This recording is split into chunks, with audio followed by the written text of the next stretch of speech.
ঈদ উপলক্ষে বন্দীদের জন্য ৩ দিন ব্যাপী বিশেষ আয়োজন করেছে কারা কর্তৃপক্ষ। এই ৩ দিনে যে কোনো একদিন বন্দীদের সঙ্গে সাক্ষাৎ করতে পারবে স্বজনরা।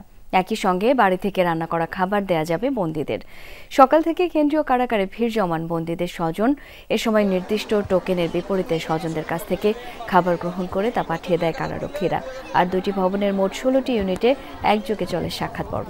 এদিন ডিভিশনপ্রাপ্ত বন্দীদের সঙ্গেও দেখা করেন স্বজনরা।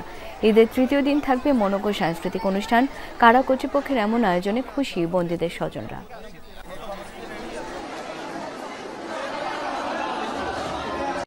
আমরা আরো একটা দিন বেশি বাড়ায় দিলে ৩টা দিনের ভিতরে দিলে মেকআপ হয়ে যেত। আমরা অনেক কিছু তৈরি করে আনতে পারি না। একটা ফ্যামিলি মেম্বার ঈদের চাঁদে আমরা খাওয়ান দিতে পারি না ঠিক মতো। বাইরে খাওয়া দাওয়া লইছি, গোস মাছ লইছি, বাইরের জন্য আইছি। আমার জীবনে প্রথম দেখলাম শ্যামাই ভিতরে ঢোকাইল না, ওনারা চেক করে যাচাই বাছাই করে শ্যামাটা তো দেয়, বাপ মারা আছে শ্যামাটা রেডি করে আনছি। ছেলে পাবে কিনা তার তো গ্যারান্টি নাই, দেখাই এখনো করতে পারি নাই।